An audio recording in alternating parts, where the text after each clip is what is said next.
नमस्कार सभी साथियों का एक बार फिर से स्वागत करता हूं study with three toppers YouTube platform पर। देखिए साथियों, हिंदी शिक्षण शास्त्र की जो हमारी कक्षाएं चल रही हैं उसके अंतर्गत आज से हम शुरू करने जा रहे हैं टॉपिक नंबर 6, शिक्षण अधिगम सामग्री। यहाँ से 3 से 4 क्लासेस आने वाली हैं क्योंकि टॉपिक काफ़ी बड़ा है और यहाँ से जो है प्रश्न बने हैं 35 प्रश्न हिंदी की शिक्षण वीडियो के अंतर्गत बने हैं। उसके अलावा सभी विषय की शिक्षण वीडियो में ये टॉपिक अपना अलग ही महत्व रखता है।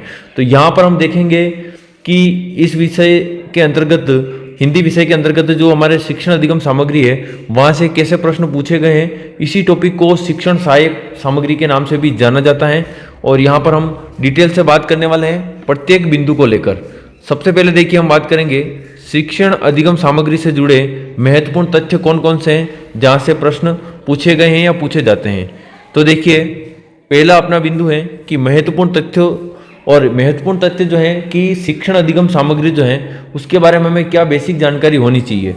सबसे पहला है कि शिक्षण अधिगम सामग्री में किस शिक्षण सूत्र का प्रयोग किया जाता है। तो जब भी हम शिक्षण अधिगम सामग्री का प्रयोग करते हैं तो उसमें मूर्त से अमूर्त शिक्षण सूत्र का प्रयोग किया जाता है, क्योंकि मूर्त कॉन्सेप्ट जो होता है उसको, अमूर्त कॉन्सेप्ट जो होता है उसको मूर्त रूप से समझने का प्रयास किया जाता है शिक्षण सामग्री की सहायता से। ये आपके 3rd ग्रेड 2022 लेवल 1 में लेटेस्ट पूछा गया है।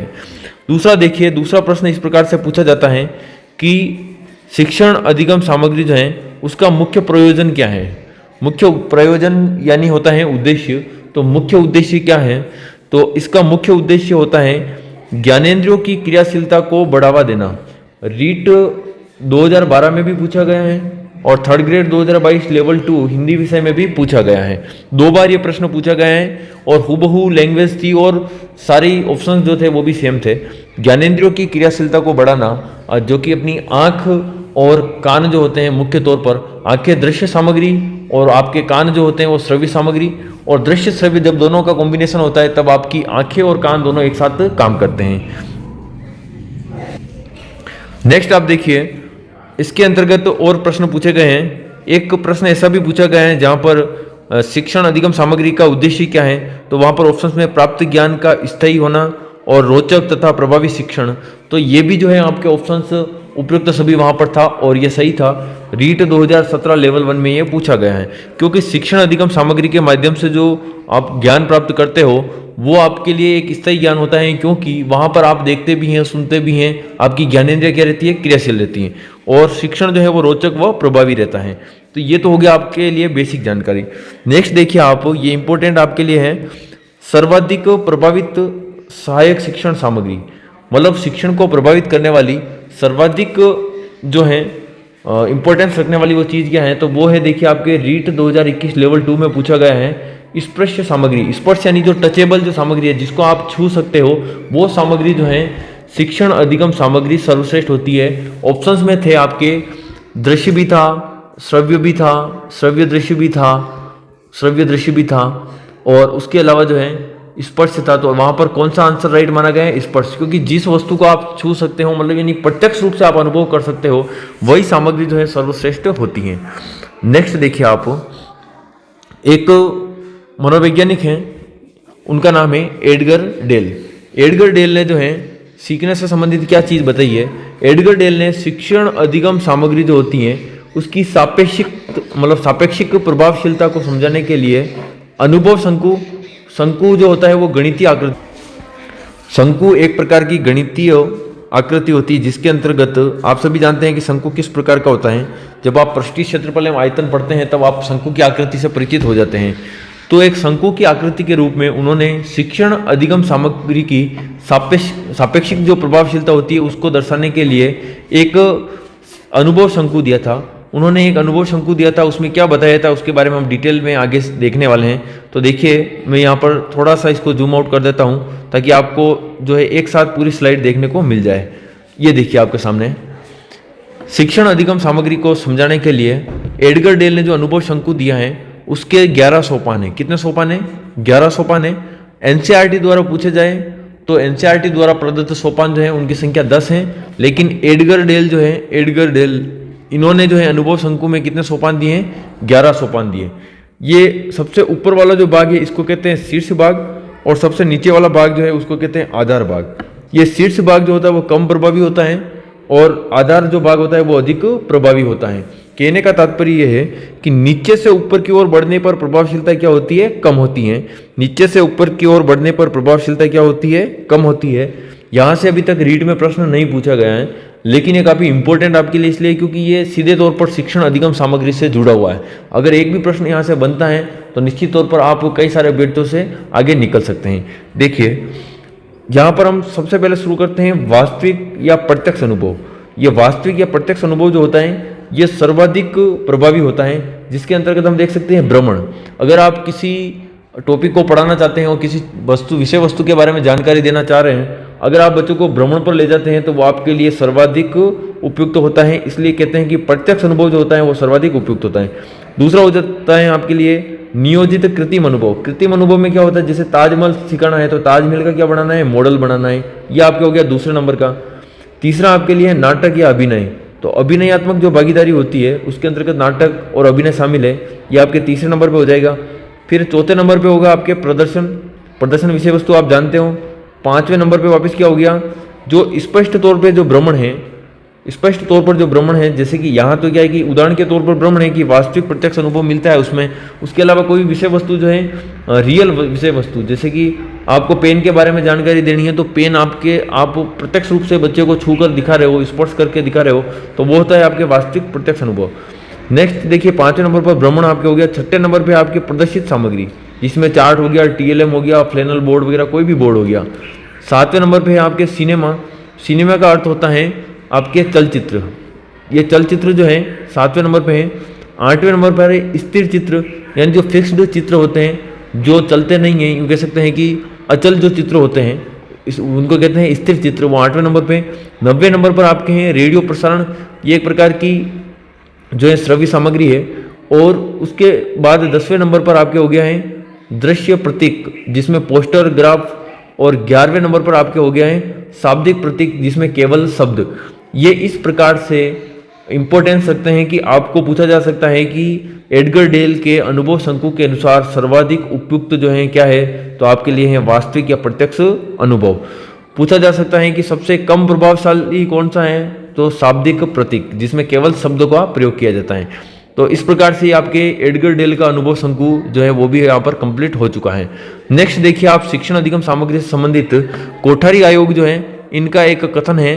कोठारी आयोग जिसका गठन जो है 1964-66 में हुआ है, मूल्यांकन के अंतर्गत भी हम इसको पढ़ने वाले हैं। इनके अध्यक्ष हैं दौलतसिंह कोठारी, डॉक्टर DS कोठारी जो कि उदयपुर के हैं, उदयपुर के डॉक्टर DS कोठारी यानी दौलतसिंह कोठारी, जो रक्षा मंत्रालय में भी किसी पद पर रहे हुए हैं, सलाहकार पद पर।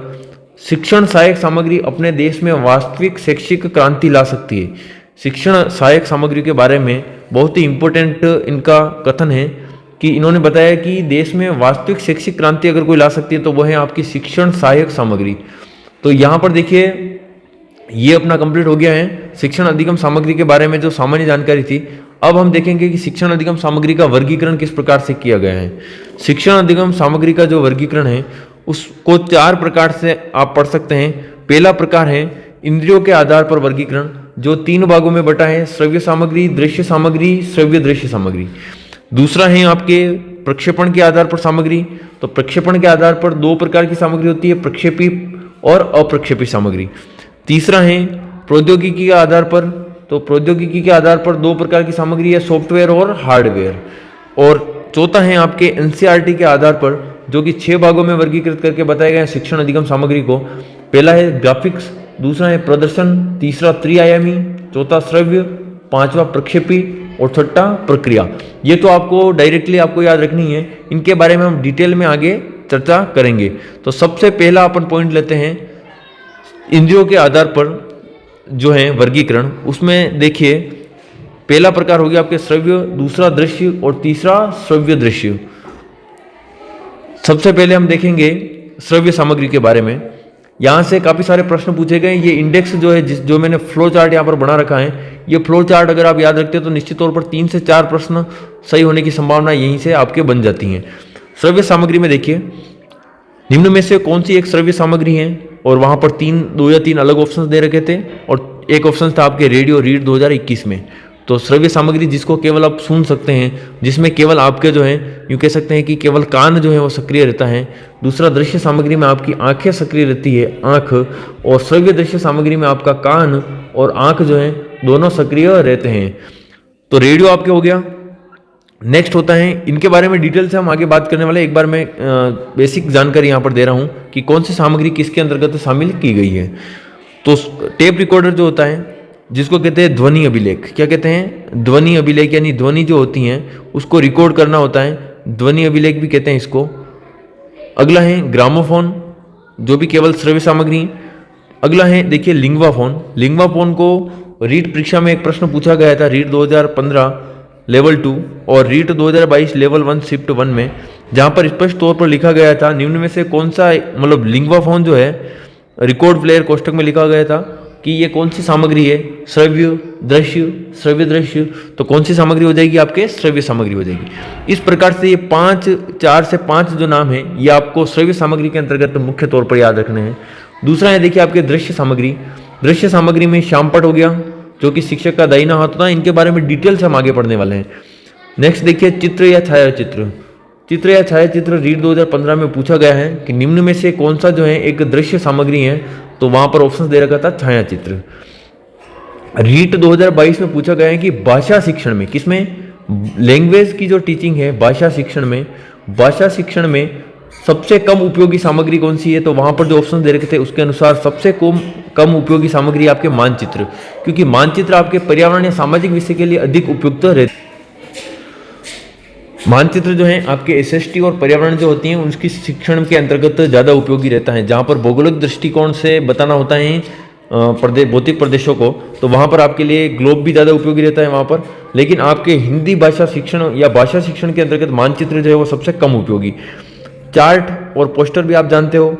मॉडल को कहते हैं प्रतिमूर्ति, ये भी आपके दृश्य सामग्री हैं। ग्राफ हो गया, रेखा चित्र, फ्लैश कार्ड हो गए, ये आपके सारे जो हैं किसके अंतर्गत आते हैं, दृश्य सामग्री के अंतर्गत। उसके अलावा देखिए आप प्रोजेक्टर जो होते हैं उसको हिंदी में कहते हैं प्रक्षेपण यंत्र। प्रोजेक्टर के कई सारे प्रकार है, आगे हम देखेंगे। इस टॉपिक के अंतर्गत हम कंप्लीट डिटेल बात करने वाले हैं। अन्य किसी भी विषय की शिक्षण वीडियो के अंतर्गत आपको सहायक सामग्री पढ़ने की आवश्यकता नहीं रहेगी, लेकिन हाँ गणित में आपको गणित की जियो बोर्ड होता है, अबेकस होता है, वहाँ पर अलग उपकरण होते हैं कुछ, तो उनके बारे में जानकारी हम वहाँ पर लेंगे। लेकिन अन्य विषय की शिक्षण वीडियो की बात करें तो वहाँ पर सेम ऐसे के ऐसे प्रश्न पूछे जाते हैं और काफ़ी शानदार तरीके से मैं यहाँ पर डिटेल में बताने वाला हूँ, ठीक है। तो आपके प्रोजेक्ट जो दे रखा था एपिडाइस्कोप वगैरह, निम्न में से कौन सा जो है दृश्य सामग्री है, रीट 2022 में पूछा गया था। उसके अलावा फ्लैनल बोर्ड हो गया, आपके ब्लैक बोर्ड हो गया। उसके अलावा देखिए आप कोई सा भी आपके बोर्ड हो गया, जैसे एक बोर्ड है आपका बुलेटिन बोर्ड हो गया। तो रीट 2017 रीट 2021 में पूछा गया है कि ये बोर्ड जो है वो किस प्रकार की सामग्री है, तो दृश्य सामग्री है, या निम्न में से कौन सी दृश्य सामग्री है, कौन सी नहीं है। फिल्म स्ट्रिप क्या होता है उसके बारे में भी हम पढ़ेंगे। जैसे कैमरे की जो रील होती है, जो आप पहले जो कैमरे आते थे, या यूँ कह सकते हैं आप जब छोटे बच्चे जो मेले में से जो कैमरा लेके आते हैं, उस कैमरे के अंदर जो रील होती है उसको कहते हैं फिल्म स्ट्रिप। डिटेल से हम बात करने वाले हैं। अब ये पाठ्यपुस्तक जो होती है, पाठ्यपुस्तक ये आपके भाषा शिक्षण में सर्वोत्तम सहायक सामग्री के रूप में काम करती हैं। भाषा शिक्षण में सर्वोत्तम अगर सहायक सामग्री देखी जाए तो वो होती है आपके पाठ्यपुस्तक। रीट 2022 में ये प्रश्न पूछा गया है।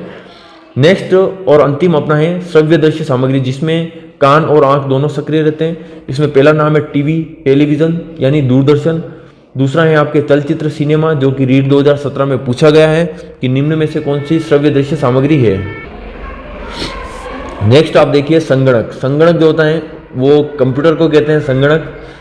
नेक्स्ट है ये संगणक जो है, आप कई सारे नए बच्चे जो हैं जो कि रीट परीक्षा पहली बार दे रहे हैं, उनके मन में डाउट रहता है कि संगणक जो है वो श्रव्य दृश्य सामग्री कैसे हैं। तो आप आंख बंद करके विश्वास कीजिए कि संगणक जो है रीट परीक्षा, सीटेट परीक्षा में पूछे गए प्रश्नों में से हैं, और यहाँ पर संगणक जो है आपके श्रव्य दृश्य सामग्री के अंतर्गत ही आता है। मानक पुस्तकों में भी यही लिखा गया है, ठीक है। नेक्स्ट है आपका मोबाइल को कहते हैं चल दूरभाष। अगली है भाषा प्रयोगशाला, जो भी आपके श्रव्य दृश्य सामग्री के अंतर्गत आती है। वृत्तचित्र यानी डॉक्यूमेंट्री। उसके अलावा देखिए नाटकीकरण, अभिनय, भूमिका निर्वाह, ड्रामा, ये सभी जो है आपके रीट 2022 रीट 2021 में पूछे गए प्रश्न है यहाँ से कि नाटक जो है किस प्रकार की सामग्री है। एक बार ये प्रश्न भी पूछा गया था कि नाटक के अंतर्गत कौन कौन सी इंद्रिय क्रियाशील रहती है। तो नाटक जो अगर आप देखते हो तब आपकी आंख और आपके कान दोनों क्रियाशील रहते हैं, यानी कि श्रव्य दृश्य सामग्री है। नेक्स्ट हो गया आपके वीडियो कॉन्फ्रेंस। तो इस प्रकार से मैंने आपको यहाँ पर सभी जो है श्रव्य दृश्य और श्रव्य दृश्य सामग्री जो है, श्रव्य दृश्य और श्रव्य दृश्य, उनके बारे में बताया है। इनके बारे में डिटेल से हम बात करेंगे, लेकिन अगली क्लास में अपन बात करने वाले हैं प्रक्षेपण के आधार पर कैसे वर्गीकरण किया गया, प्रक्षेपी और अप्रक्षेपी में कौन कौन से शामिल हैं। उसके अलावा सॉफ्टवेयर और हार्डवेयर जो है आपके प्रौद्योगिकी के आधार पर उसमें किस प्रकार से वर्गीकरण है, एनसीईआरटी वाला जो वर्गीकरण है वो कैसा है। उसके बाद की जो क्लासें आएंगी उसमें हम एक एक करके श्रव्य सामग्री, दृश्य सामग्री और दृश्य श्रव्य सामग्री के बारे में बात करेंगे। ये क्लास लंबी तो होगी क्योंकि आपके ये टॉपिक जो है काफ़ी लंबा है, लेकिन निश्चित तौर पर 1 या 2 दिन में आपके ये करवा देंगे। और आगे आने वाले टॉपिक में 1-2 टॉपिक आपके बड़े हैं, जैसे मूल्यांकन वगैरह, कुछ टॉपिक छोटे भी हैं। 7वां टॉपिक जो है आपका 1 दिन में हो जाएगा, 8वां टॉपिक भी आपके 1 दिन में हो जाएगा। तो कुछ टॉपिक ऐसे हैं जो बिल्कुल छोटे हैं, कुछ बड़े हैं। जैसे मूल्यांकन आपका काफ़ी बड़ा है, हम उसको डिटेल से करवाएंगे ताकि अन्य विषय की शिक्षण विद्या भी आपके साथ के साथ कवर हो जाएगी, ठीक है। उसके बाद हम गणित की शिक्षण विद्या जो है प्रारंभ कर देंगे। जैसे जैसे हम आगे बढ़ते जाएंगे अन्य विषय की शिक्षण विद्या भी आपको करवा देंगे। कहीं भी आपको टेंशन लेने की आवश्यकता नहीं है, 100% जो है आपका शिक्षण वीडियो का हम करवा देंगे। मिलते हैं नेक्स्ट क्लास में, तब तक के लिए जय हिंद, जय भारत।